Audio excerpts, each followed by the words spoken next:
Any questions? Nee? Goed. Is goed. Ya, itu hanya pancingan aja untuk wawasan teman-teman di sini bahwa kondisi Indonesia itu masih sangat prospek untuk eksplorasi migas ya. Pak, jadi sebenarnya apa yang menjadi penyebab dari high cost secara teknikal? Yaitu tadi kan biayanya $4 juta kayak gitu ya. Kemudian itu kan biaya teknis ya.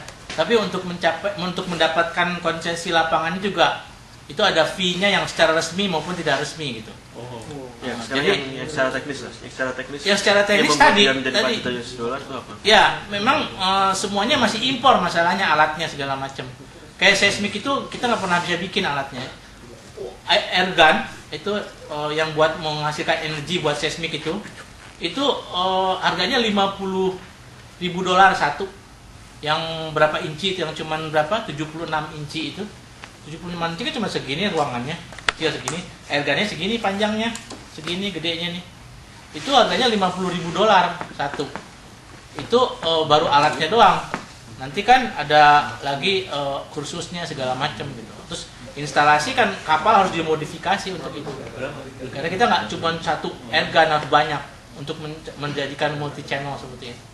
Kayak gitu. Itu mahal, dari alat semuanya nggak ada yang buatan Cina-nya tuh nggak ada. Semuanya buatan masih itu, buatan Amerika gitu, buatan Prancis kayak gitu. Jadi alatnya kayak gitu. Itu yang membuat mahal. Terus operasional surveinya itu sendiri mahal juga gitu untuk operasionalnya.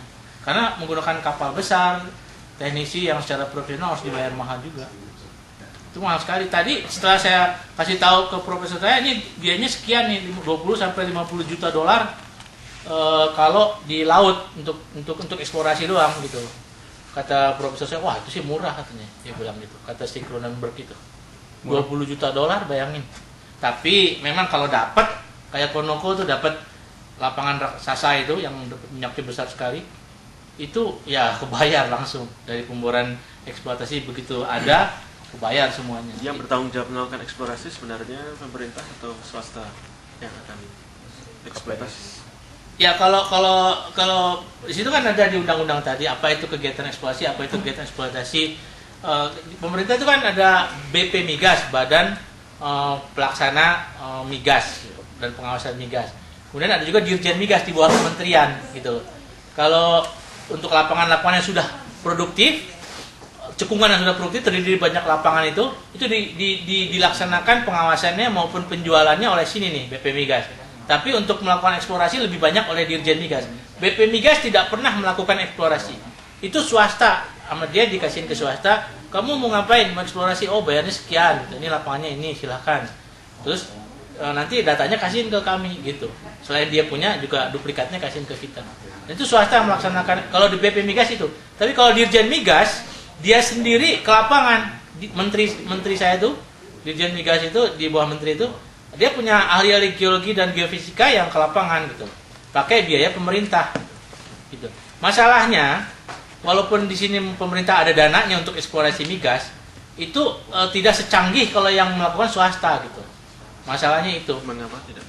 Karena pertama untuk operasional tertentu kayak seismik itu ya, untuk yang multi channel tuh kebanyakan masih komandannya masih orang bule, kita belum ada ahlinya.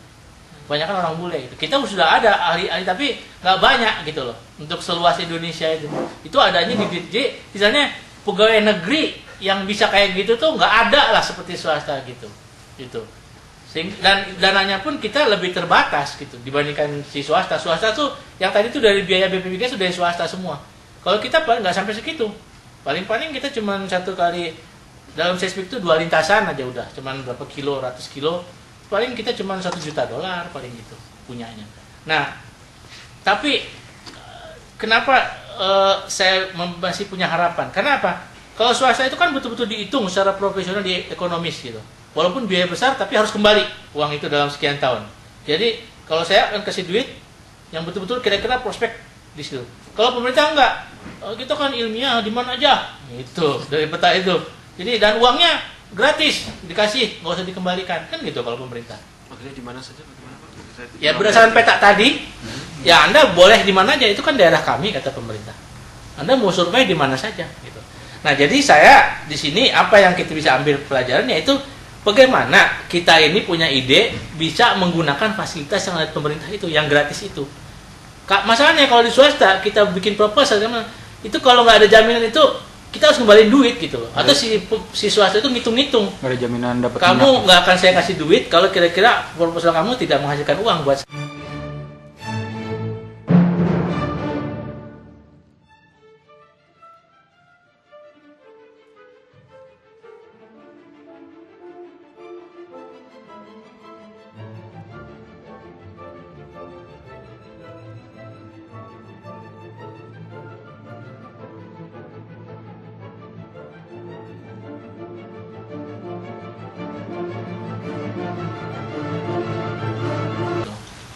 Saya lebih Itu yang bisa kita tembus pada